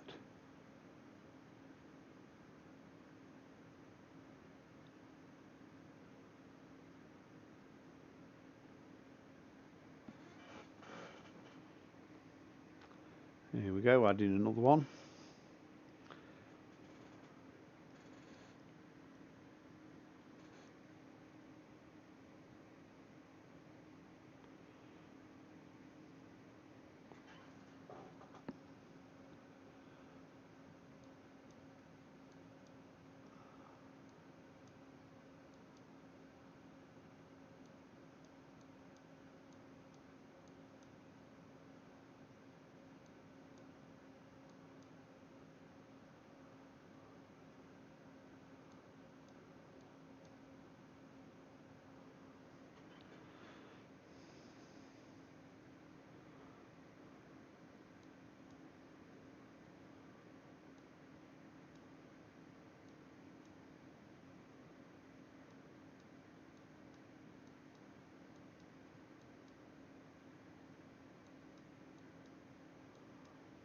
And just ignore me, I'm playing with buttons again. Hate to have thought what I was like when I was a kid.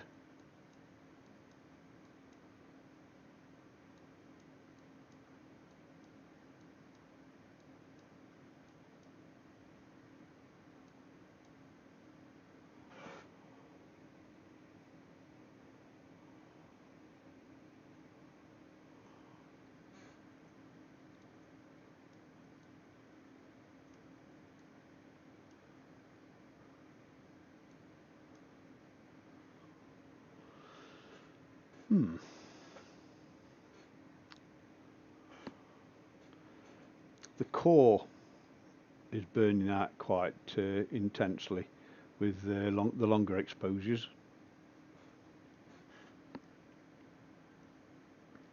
And what we got, 10 minutes to 10 minutes to midnight, 23:49.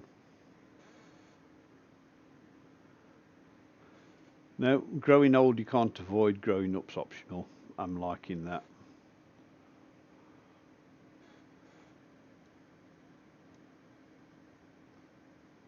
Go.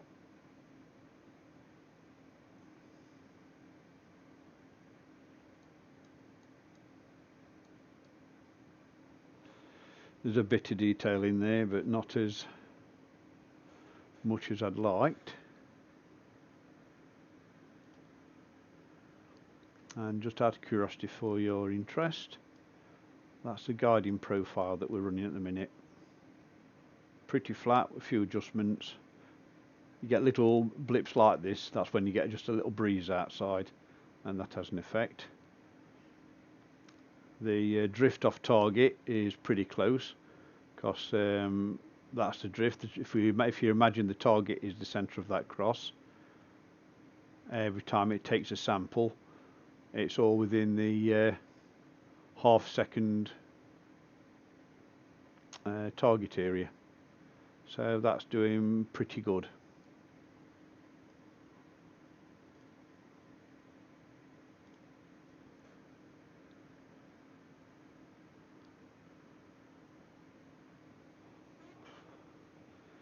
And there goes another one.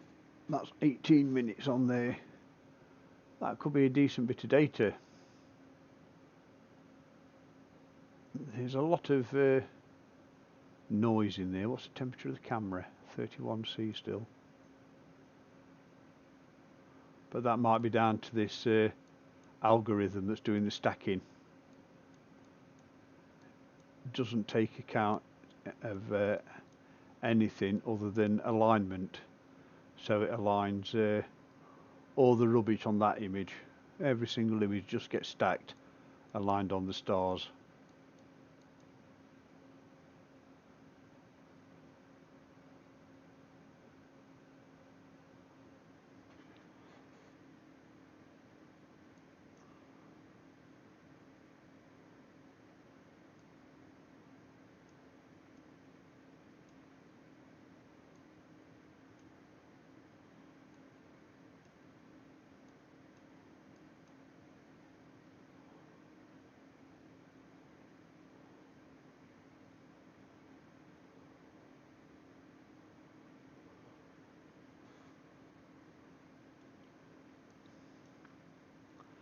Coming up to another one.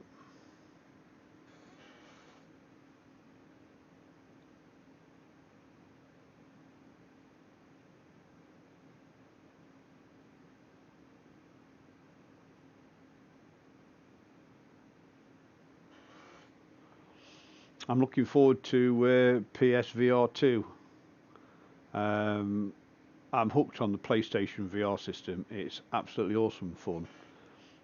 Beat Saber is one of my favourite excuses for getting breathless in the house. Me and my daughter enjoy it a lot. She can expert plus just about every track.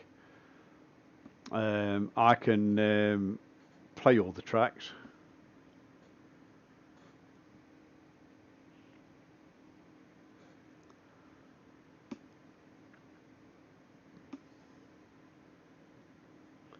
And there's a mod you can do to use the PlayStation VR on a PC.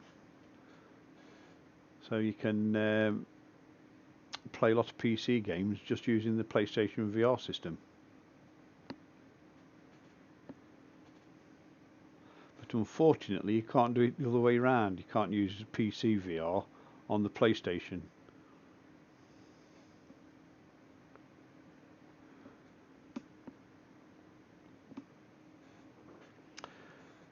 Right, it's estimated to finish on midnight.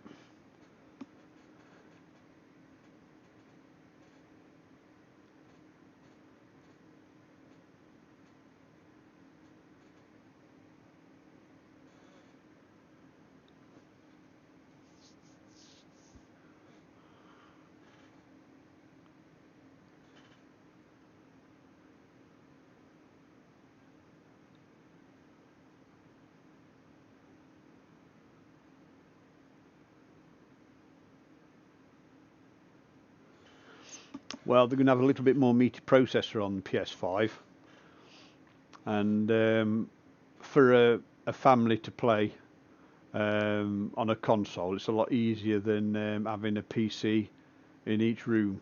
So a PlayStation was the ideal compromise for us. We all take it in turns on the VR.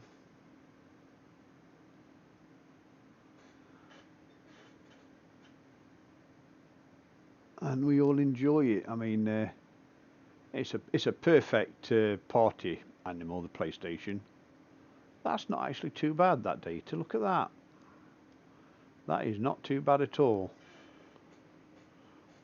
I think what I'll do with the Cigar Galaxy and this one, I'll do a proper stack. So if I get time to complete it before the next stream, I'll bring them in on the next stream so you can actually see what a better processed image we can develop just using this data we're capturing at the moment.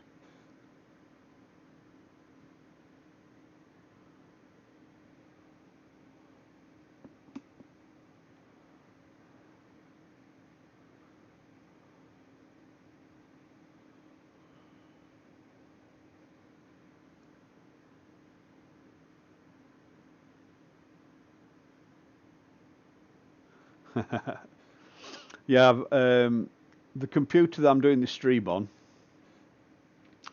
I built from scratch. It's water cooled. It's a Ryzen processor on there. It's an R7 3700X. It's got 16 gig of 3200 RAM.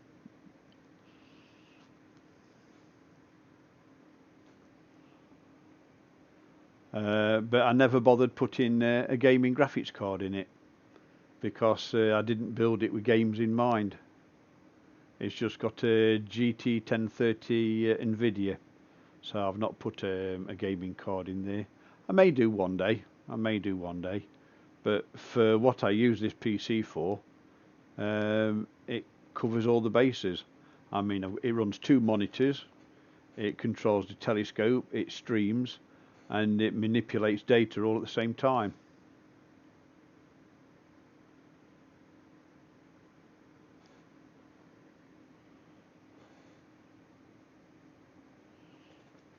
I use a HOTAS for Elite Dangerous, hands-on stick and throttle, or throttle and stick.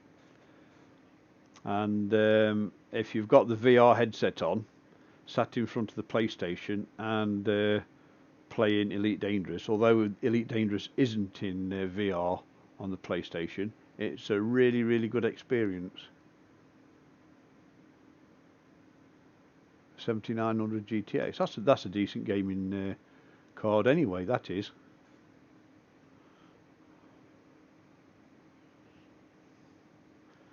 I think I picked my GT 1030 up for 60 quid at a computer fair last year.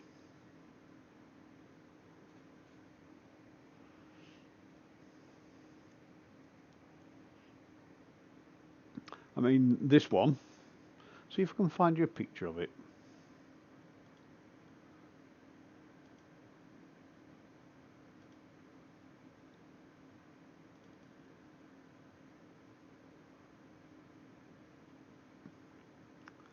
See if I can find you a picture of this PC.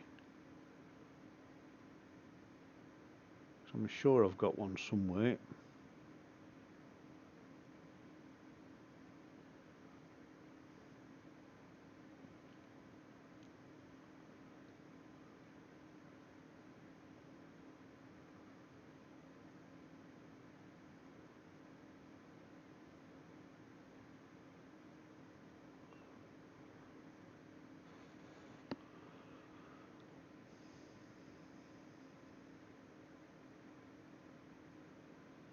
Then again, I could be wrong.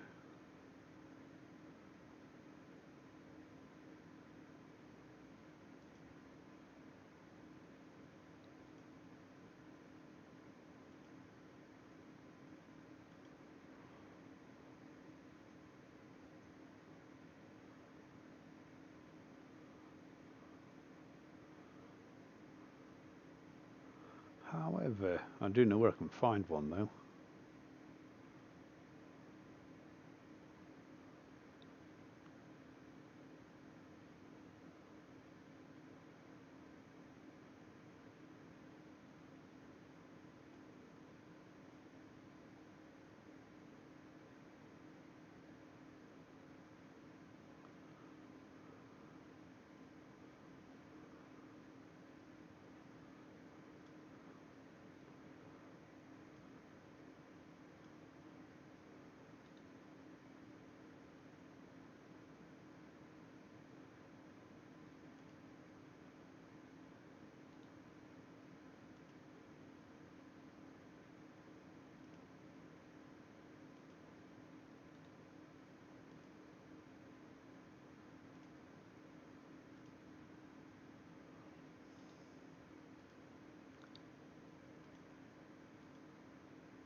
Right.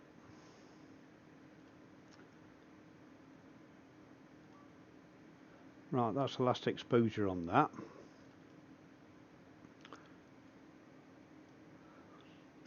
That's a picture of the inside of the PC as I was building it. Just after this, I added another 120mm radiator at the back. So that's 280 on there, and I put another 140 on there. That's a 280, and that's a Ryzen 7 3700X. So that's the PC that I built recently, and I like guinea pigs. Whoops. There we go. There you go. So that's the last image. I'm going to call it a night at that. Move this out of the way.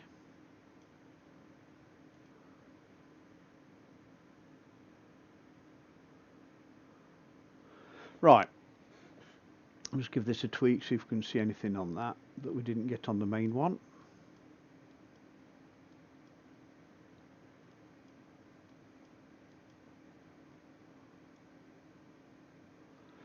Yeah, I can see a little bit more on that. See, that 90 seconds does make a little bit of difference. It drags that little bit of data in there. And just as a final parting shot, I'm just going to do a 2-minute, just out of curiosity. That's going to bring that histogram a bit further to the right where it's not really wanted. Yeah, that one I've got is DDR4 3200, and it's CL15 or 16, so it's quite fast RAM, and it's using one of the faster XMP profiles, which is always nice. Eventually I'm going to have 32 gigabytes of RAM in there because I do a lot of stacking and imaging, and you can never have enough memory. But yeah, don't forget, have a look at my other profile, and have a look at the Elite Dangerous. See if that's the sort of thing that you might be interested in. It's very, very steep learning curve. Trading, combat, intrigue, assassination, and political assassinations and stuff can be quite challenging. And piracy, there's an opportunity there. Exploration, you can explore the Milky Way galaxy, always good. Yes, I've got twin SSDs on this one. There are only 240s on this, but on my laptop I've got an M.2 500, and it's the 1100 read, and I think it's 995 write, so it's a pretty fast one. That's on my laptop. My laptop's Core i7 6700H, and that's got 4.5 terabytes of storage on the laptop, 16 gigabytes of RAM, and full HD screen. Right, let's see what this 120 seconds is going to bring for us. Right, it's made it quite a lot brighter. It's brought the spectrum over to the right. So let's just tame it down a little bit, not that much, and see if we can pull a little bit more data out. That would have stuck it in the stacking software as well. Let's have a look at that, see what that's doing. Yeah, that's whacked it over there.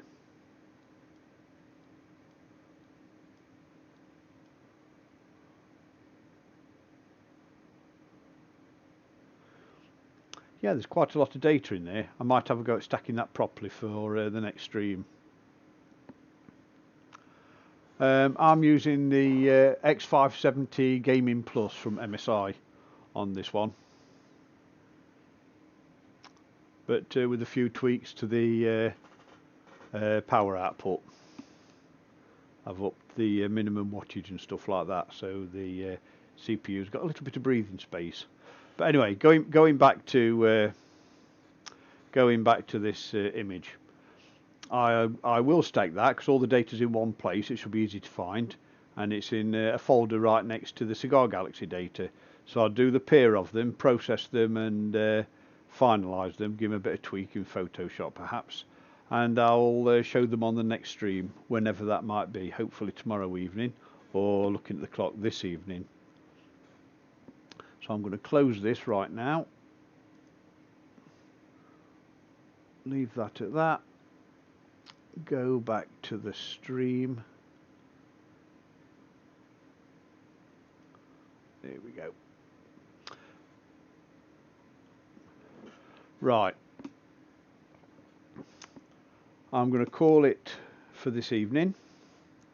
We've seen Comet earlier on, we've seen nice colourful Cigar Galaxy, and we've just been imaging Bode's Galaxy. For the next stream I'm going to process them ready for a quick review before we commence on the new targets for the next iteration of exploration. I'll be working till late afternoon tomorrow, so there'll be, if I am streaming, it'll be the usual time, just after 10 o'clock. If you like what you see, click subscribe and like, hit that bell, and then you know when I come live. I hope you enjoy everything we do, because we're an easygoing crew. As you can see, we're into PCs as well. My name's Angie, and I shall call it a night at that. I shall see you all again soon, hopefully tomorrow evening, and until then, you all have a nice evening. See you guys, catch you again next time.